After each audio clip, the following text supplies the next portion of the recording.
a la universidad. Una pregunta, ¿en qué aula vamos a dar el examen, saben? Es en martes, a las 3 de la tarde, doctor. Es en 3 de la tarde, ¿no? sí. El martes a las 3 de la tarde, pero ¿en qué aula? ¿Saben? ¿Número de aula? No, No, doutor, isso eu decidi em la en hora 500 y alguna cosa. Ah, ya, perfecto, muy bien.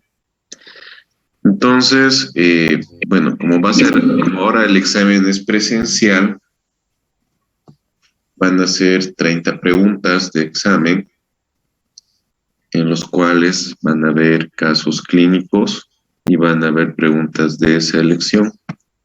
¿Listo? Pero va a ser todo lo que hemos ido hablando. A sus compañeros que recién han ido ingresando, por favor vayan prendiendo sus cámaras para el control de asistencia.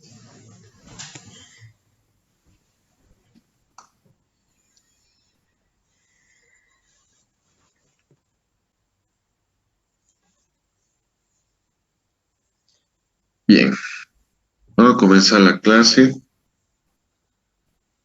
El día de hoy vamos a ver hernias, que es lo que nos queda por ver antes del examen.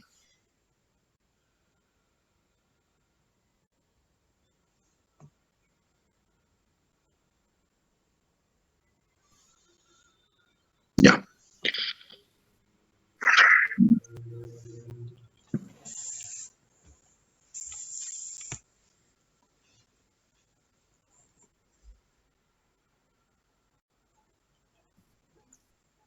Bueno, el tema de las hernias es una patología que ya es conocida ya desde la antigüedad. Como ustedes ven ahí en las diapositivas, desde el año 1560 antes de Cristo ya se empezaban a hablar de las hernias inguinales y todo esto fue descrito en lo que es el papiro de Ebers. Entonces, este papiro daba información importante sobre cómo era la morfología o las características que tenían estas hernias, incluso en el tratamiento que usaban los egipcios. Entonces, nosotros, ¿cómo podemos definir a las hernias? Es la salida del contenido intraabdominal a través de un orificio normal o patológico dilatado y cubierto por su saco peritoneal. Y este último elemento es lo que lo va a diferenciar de lo que es una evisceración. O sea, si tenemos un paciente que tiene salida del contenido, pero no hay peritoneo o no hay este saco peritoneal, entonces no es una hernia, sino sería una evisceración. Entonces, fíjense, la imagen cumple todos los requisitos, cumple todo lo que habíamos mencionado en lo que es la definición de hernia, es la salida del contenido intraabdominal a través de un orificio anatómicamente dilatado, patológico dilatado, cubierto por un saco peritoneal. Este es el saco de acá. Y las partes de una hernia van a ser el saco, el contenido y el orificio herniario. Ahora bien, las hernias también se van a clasificar como pequeñas, medianas o grandes, dependiendo del tamaño del orificio herniario. Todas aquellas hernias que son menos de 5 centímetros serán hernias pequeñas. Si son entre 5 a 10 centímetros serán hernias grandes y si son mayores de 10 centímetros serán hernias gigantes. Y luego aquellas hernias tenemos que hay también con pérdida de domicilio en los cuales la pared no contiene ya el contenido herniario y tenemos una herniación completa de la pared. Si nosotros hablamos de la anatomía, el conducto inguinal tiene una longitud de 3 a 5 centímetros y en el hombre va a contener el cordón espermático. Y este cordón espermático va a estar formado por el músculo cremaster, el plexo pampiniforme, la arteria testicular, nervios como el névito genitocrural, el conducto deferente, la arteria funicular y el proceso vaginal, son todos los que comprenden en relación a la anatomía en el conducto inguinal. Y en la mujer va a estar contenido por el ligamento redondo. Entonces, fíjense acá, todas estas son los que van a ocasionar o todo lo que tenemos dentro de los elementos elementos del cordón: vasos espermáticos, nervio genitocular, el músculo cremaster. Son todos estos elementos que van a pasar a través de estos conductos o estos anillos para formar lo que son los elementos del cordón espermático o los elementos del conducto inguinal. Habíamos dicho que en la mujer el conducto inguinal va a estar ocupado por el ligamento redondo, que mide 12 a 15 centímetros de longitud. Este nace en la parte anterior y lateral del útero y generalmente este va a recorrer todo lo que es el conducto inguinal y va a terminar insertándose en el pubis, en el monte de Venus y en los tejidos adiposos de los labios mayores. Este ligamento redondo en la mujer mantiene al útero en su posición normal, que es de anteversoflexión. Si nosotros que por cualquier motivo lesionamos este conducto en la mujer, el útero pierde esta posición normal y ocasiona en la mujer unas dispareunias que son importantes. Entonces, fíjense acá, tenemos el útero, tenemos las trompas, tenemos el ovario, y fíjense acá que por la pared lateral del útero, recorriendo todo lo que es los bordes de las trompas de falopio, avanzan hasta llegar al orificio inguinal interno y de este hacen una reflexión para luego seguir todo el trayecto del conducto inguinal y salir a través del orificio inguinal externo.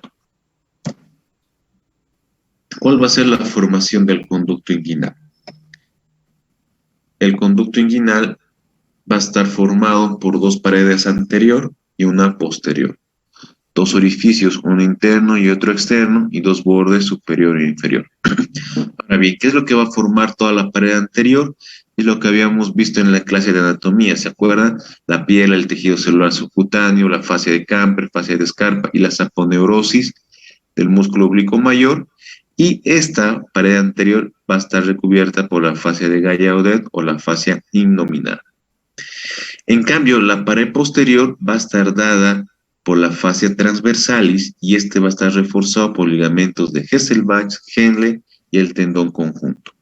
El tendón conjunto está formado por la saponeurosis del músculo oblicuo mayor y del músculo transverso. Ese es el tendón conjunto.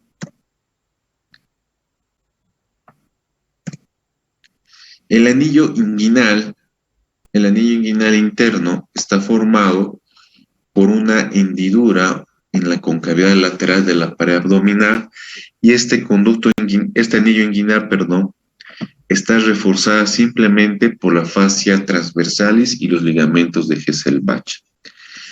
En cambio, el anillo inguinal externo o superficial, este va a estar dado por la inserción del músculo oblicuo mayor como pilar externo y el pilar interno es por donde van a pasar todos los elementos del cordón. En cambio, el borde superior va a formarse por los músculos oblicuo mayor y el músculo transverso, y el borde inferior constituido simplemente por la aponeurosis del músculo oblicuo mayor. Entonces tenemos esta que es la disposición de los elementos tanto de la pared anterior, posterior, de los bordes y de los anillos que van a formar todo lo que es el ligamento, el conducto inguinal, y a través de este conducto inguinal van a pasar en el varón los elementos del cordón y en la mujer va a pasar el ligamento redondo. ¿Cómo se clasifican las hernias? Las hernias inguinales pueden ser oblicuas externas o indirectas o intrainguinales. Estas hernias indirectas son las más frecuentes en el varón. Estas generalmente van a ocupar, o cuando están complicadas, llegan incluso hasta el escroto, todo el contenido abdominal y producen lo que es un sufrimiento del testículo. Y estas hernias inguinales indirectas o externas se clasifican en punta de hernia, inguino intersticial, inguino funicular, inguino testicular. Entonces ahí tenemos la imagen de una hernia inguinal indirecta que ocupa casi todo el escroto, y si ustedes se fijan, a veces se produce también atrofia del pene. Las hernias inguinales directas o las retroinguinales son las que protruyen por dentro del triángulo de Hesselbach y las externas son las que protruyen más bien por fuera del triángulo de Hesselbach. Eso tienen que tener en cuenta. Y las formas más características de estas hernias inguinales directas son la sacular, lipomatosa y la esplánica. Y también, como habíamos dicho, de acuerdo al tamaño del orificio herniario, se clasifican en hernias pequeñas y grandes. Entonces tenemos una hernia inguinal directa, que protruye a través del orificio inguinal interno. En cambio, en el varón protruye por el orificio inguinal externo. Habíamos dicho que estas hernias de las directas pasan por dentro de los vasos espermáticos, por dentro del triángulo de Hesselbach, o sea, pasan por aquí. En cambio, las hernias inguinales externas o indirectas pasan por fuera del triángulo de Hesselbach, o sea, pasan por fuera de los vasos. Esa es la diferencia importantísima en este tipo de hernias. Sí, doctora. Ya, repetimos. Habíamos dicho que las hernias inguinales directas pasan por dentro del triángulo de Hesselbach. En cambio, las hernias inguinales externas pasan fuera del triángulo de Hesselbach. Entonces, para que quede un poco más claro, el triángulo de Hesselbach va a estar formado por el músculo de los músculos rectos, el borde externo, los vasos epigástricos y el ligamento inguinal. Todo lo que está por dentro de este triángulo es una hernia directa. Todo lo que está por fuera de este triángulo es una hernia indirecta. ¿Listo? Creo que ahora sí quedó más claro. Gracias, doctor. Luego tenemos las hernias mixtas o en pantalón, y estas son la formación, o es mejor dicho, la presencia de una hernia directa y una hernia indirecta. ¿Listo? Se presentan las dos y esa es como se conoce como hernias mixtas o en pantalón. La hernia crural es más frecuente en niños y en mujeres, y estas salen a través del músculo, a través del anillo crural, y esta es más frecuente en el lado derecho que el lado izquierdo y tiene una relación de 2:1. Y el anillo crural va a estar ocupada por la arteria, vena y nervios femorales, y también por los ganglios inguinales profundos, que son los ganglios de Cloquet. También otro dato importante que hay que tener en cuenta es la formación triangular que tiene esta, ya que por el borde anterior va a pasar la arcada de pupar, por el borde posterior externo la cintilla iliopectínea y por el borde posterior pasa el ligamento de Cooper. O sea, tenemos todo lo que está aquí arriba es el ligamento, es el conducto inguinal. Todo lo que está aquí abajo ya es el territorio de las crurales, en el cual vamos a tener la vena, la arteria y el nervio femoral. Y luego tenemos acá los ganglios de Cloquet, y habíamos dicho que los bordes van a estar formados por el borde posterior externo, o sea, este borde de acá por la cintilla iliopectínea. Luego vamos a tener que el borde anterior, o sea, este borde de acá, el que pasa por acá, por la arcada de pupar. Y el otro borde va a estar dado por el borde posterior del ligamento de Cooper, que es este de acá. Tenemos acá, esta como cresta de acá que se ve acá, es el ligamento de Cooper. Entonces, las hernias crurales son más frecuentes en las mujeres y en los niños, y generalmente cuando una mujer tiene una hernia crural, el principal síntoma que va a referir es dolor durante el coito. O sea, va a ser un coito muy doloroso a la paciente si es que esta hernia está encarcelada o es una hernia irreductible. Entonces va a tener el dolor característico. ¿Cuáles van a ser los factores predisponentes? Entonces va a haber la persistencia del conducto peritoneo vaginal de Herwig, que es en el hombre, y de Nuck, que es en la mujer. Luego tenemos que haber una insuficiencia, una dilatación del anillo inguinal interno. El factor hereditario también es muy importante, especialmente en el varón. Si el papá ha tenido hernia, muy probablemente es que el hijo también tenga hernia. Aquellos bebés que han nacido prematuros de menos de 32 semanas también pueden ser factor predisponente, o aquellos pacientes que tengan un bajo peso al nacer, menos de 1.500 gramos, y las incisiones quirúrgicas en dicha zona también. Dentro también de los factores desencadenantes podemos mencionar a los esfuerzos crónicos, por ejemplo, en aquellos pacientes con estreñimiento crónico, pacientes que cursan con una hiperplasia prostática benigna, pacientes bronquíticos crónicos o aquellos pacientes que se encargan de realizar fisiculturismo pueden obtener debilidad de la pared. Otro factor desencadenante es la obesidad, el sedentarismo, pérdida de peso, la edad. En las mujeres, los embarazos múltiples también son factores desencadenantes.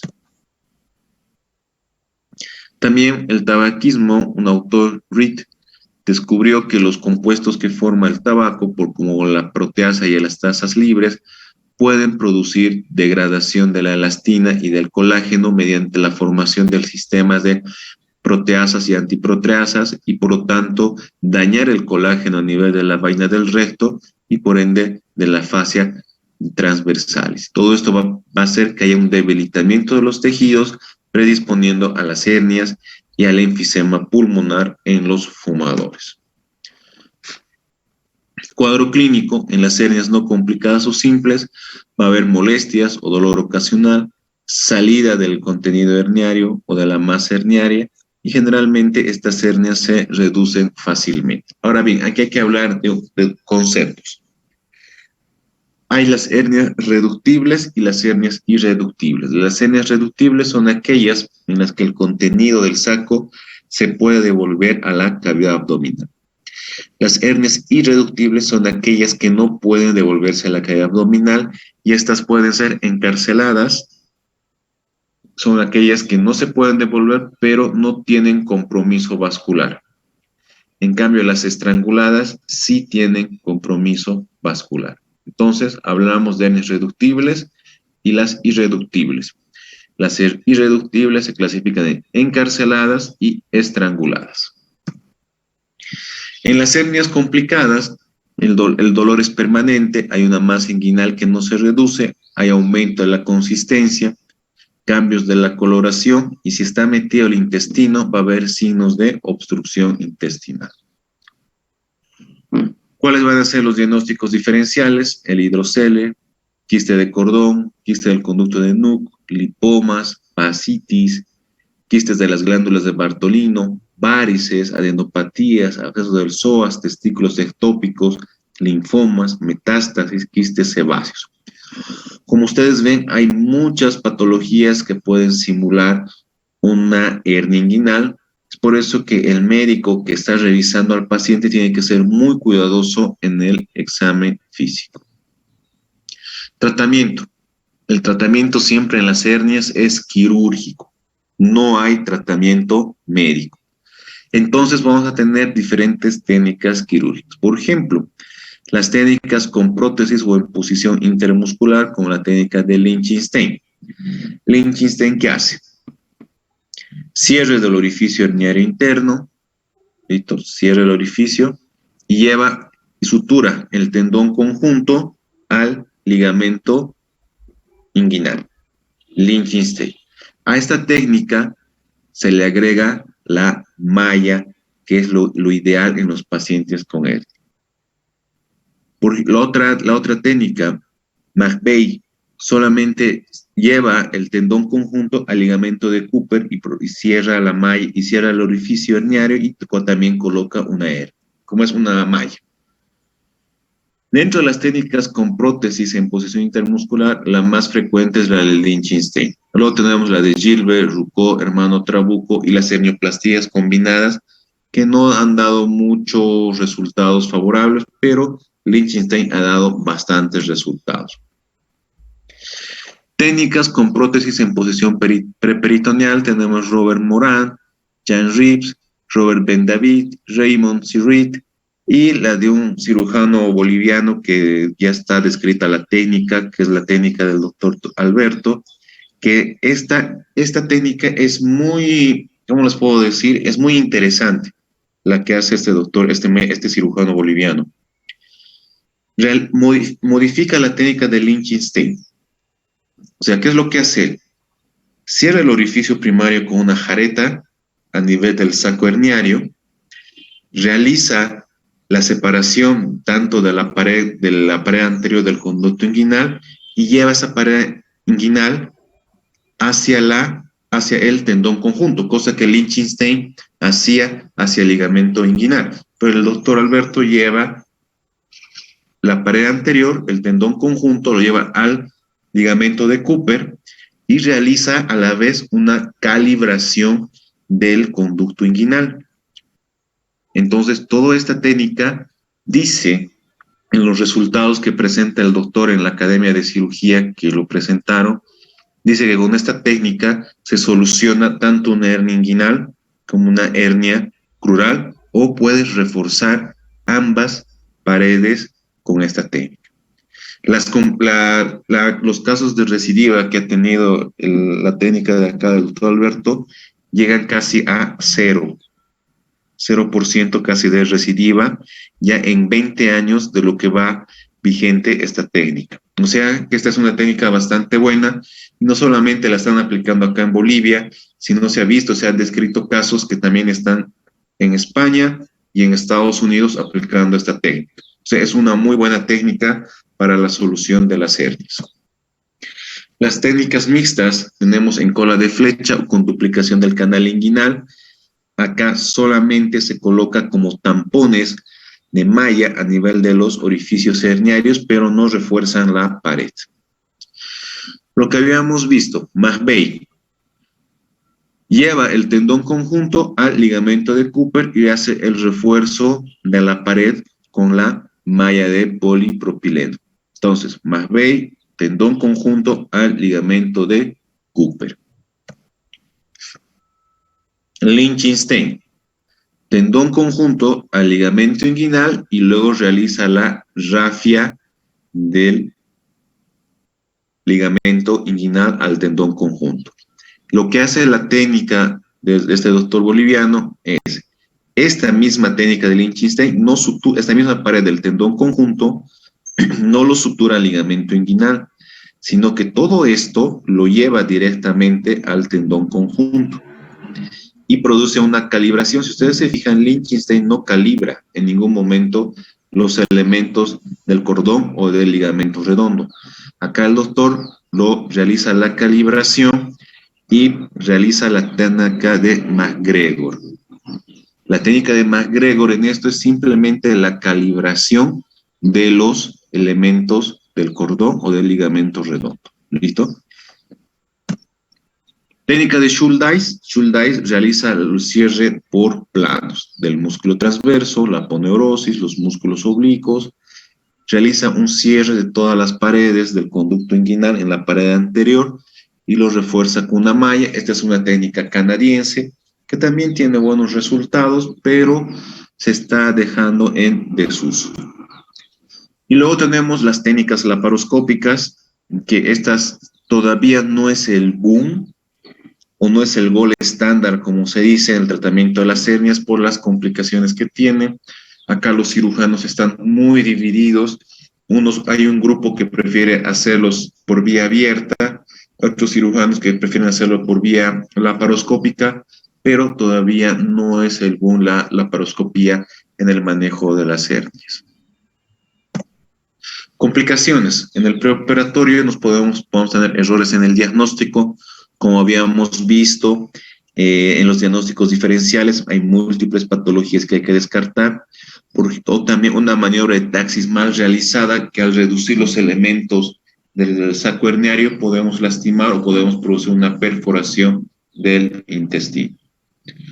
En el intraoperatorio, lesiones nerviosas de los nervios abdominogenital mayor o menor, lesiones vasculares, lesión o sección del conducto deferente en el varón o el ligamento redondo en la mujer, lesiones de vísceras y el sangrado por lesión de los vasos femorales, tanto de la arteria o como de la vena femoral. En el posoperatorio, hematomas, hemoperitoneo, seromas, abscesos, fístulas, peritonitis, rechazo a la prótesis, recurrencia herniaria, osteitis, atrofia testicular, hidrocele y anestesia cutánea. Todas estas complicaciones hay que tenerlas en cuenta porque muchas veces los pacientes dicen dolor doctor, me duele, me duele, me duele, me duele.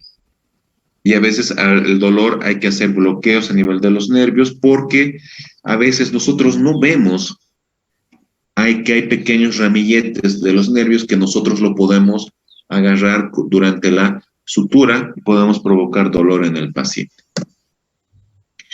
Otro tipo de hernias son las hernias incisionales. Esta se presenta por complicación de una mala laparorrafia y generalmente estas aparecen después de los 4 meses de realizar una cirugía.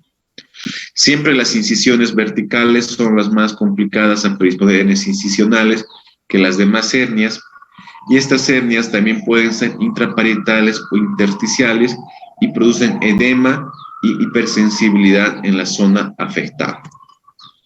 Entonces, fíjense, tenemos acá un paciente que se ha operado de una colecistectomía por una hernia, por una incisión de Kocher, que es la subcostal derecha, y acá ha habido un mal cierre de la pared, por lo tanto ha provocado una debilidad y por lo tanto la formación de una hernia incisional. Tratamiento, hernioplastía con malla. Las hernias epigástricas tienen 2 características, que son congénitas y que pueden aparecer como en conejera, o sea que tienen múltiples orificios herniarios. Generalmente estas van a tener en el contenido del saco epiplón mayor, lo que se conoce como un epiplocele, o pueden tener intestino delgado, lo que se conoce como un enterocele. Entonces, fíjense, tenemos la arteria, tenemos la línea blanca, esta es la región epigástrica y se producen múltiples orificios herniarios en estos pacientes. La hernia umbilical, generalmente estas hernias se producen en pacientes obesos por embarazos frecuentes y a través de los años o a través del esfuerzo que realiza el paciente hace que aumente el diámetro del anillo umbilical y este hace que sean más susceptibles las herniaciones. Fíjense acá, tenemos un paciente con una hernia inguinal grande que ya está obstruyendo contenido abdominal, probablemente sea epiplón. Lo más frecuente es que el contenido en el saco de las hernias sea epiplón y no así intestino. Dentro de las hernias raras ya vamos a tener la hernia de Spiegel, que esta es una hernia que se va a localizar a nivel del arco de Douglas, por donde va a salir, y generalmente esta va a contener intestino. O sea, va a contener en su saco un enterocele. Para ir repasando, dentro de las hernias de la pared abdominal, vamos a tener a las hernias epigástricas, a la hernia umbilical, a la hernia de Spiegel, la que protruye por el tendón, por el arco de Douglas. Luego tenemos las hernias crurales y las hernias inguinales. Todas estas son las hernias que los vemos a nivel de la pared abdominal. Muy bien. ¿Alguna duda, alguna pregunta que tengan? Doutor, Sí, doctor. diagnóstico basicamente exame físico y complementario a ecografía, ¿no? Puedes pedir una ecografía, pero lo importante acá es realizar un buen examen físico. ¿Listo? Un buen examen físico. Hay un dicho que dice, es mejor meter el dedo que meter la pata. Si tú ves o palpas que hay un anillo o que hay un huequito a nivel de la pared del abdomen, es mejor meter el dedo. ¿Listo? Porque si no, metes la pata y el paciente se complica. Bueno, muchachos, hasta aquí es el examen. Hoy día voy a preparar su examen. Hoy día tengo que preparar los exámenes y mandar a su coordinador, al doctor Rogelio.